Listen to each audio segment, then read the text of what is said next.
Bonjour à toutes et à tous. Voici l'enfance de Mozart. Johannes Gottlieb Wolfgang Mozart naît le 27 janvier 1756 à Salzbourg. Son père, Léopold Mozart, le surnomma souvent dans ses lettres « notre Wolferl ». La famille est modeste et le père étant lui-même musicien, il est professeur de violon, très célèbre, se charge de l'éducation musicale de ses enfants. Très vite, Léopold remarque la facilité et la rapidité dont fait preuve Wolfgang, alors que celui-ci commence l'éducation musicale de son aînée, Maria Anna, dite Nannerl. Malgré la virtuosité dont fait preuve sa sœur, Wolferl se démarque dès ses 3 ans. Très vite, l'enfant fait des progrès spectaculaires avec une facilité déconcertante au clavecin, au violon. Et le père, émerveillé, le note dans le cahier de musique de Nannerl.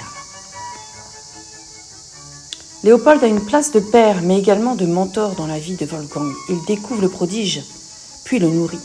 Ainsi, toute sa vie, Mozart tiendra toujours en grande estime son père, estime qui est réciproque, et ce, dès les prémices, comme en témoigne l'épisode du premier concerto. Le père et un ami, Schachtner, déchiffrent un papier, et le père fond en larmes. Il est décrit par sa famille et les proches de Mozart comme un enfant affectueux, doux et spontané, et surtout doté d'un intérêt vif pour tous les sujets qu'il rencontrait. Cependant, la musique prenait une place prépondérante dans son esprit. Schachtner, musicien et ami salzbourgeois de Léopold, le décrira comme doté d'un grand sérieux quand il vient à la musique.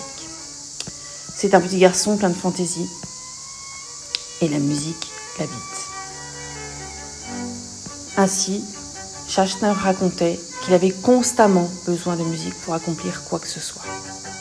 Et Nannerl, sa sœur, relate dans un témoignage que son frère aurait pu passer des heures à jouer de la musique si on ne l'arrêtait pas.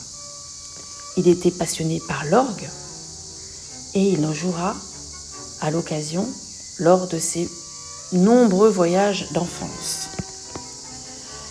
Il est très fort en mathématiques. Cependant, la musique prévaut et il se dédie entièrement, dès l'âge de 7 ans, à la composition.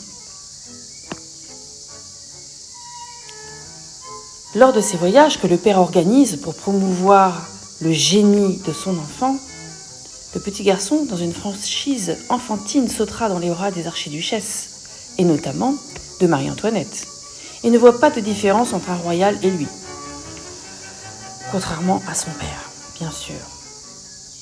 Il déchiffre, il compose, il improvise, et il devient même, malheureusement, une sorte de petit singe de foire, parce que ce génie absolu, évidemment, si jeune, impressionne tous les adultes qui l'entourent dans l'Europe entière. Et l'image de l'enfant prodige colle à Mozart, probablement parce qu'à cette époque, Léopold le fait connaître uniquement comme ça.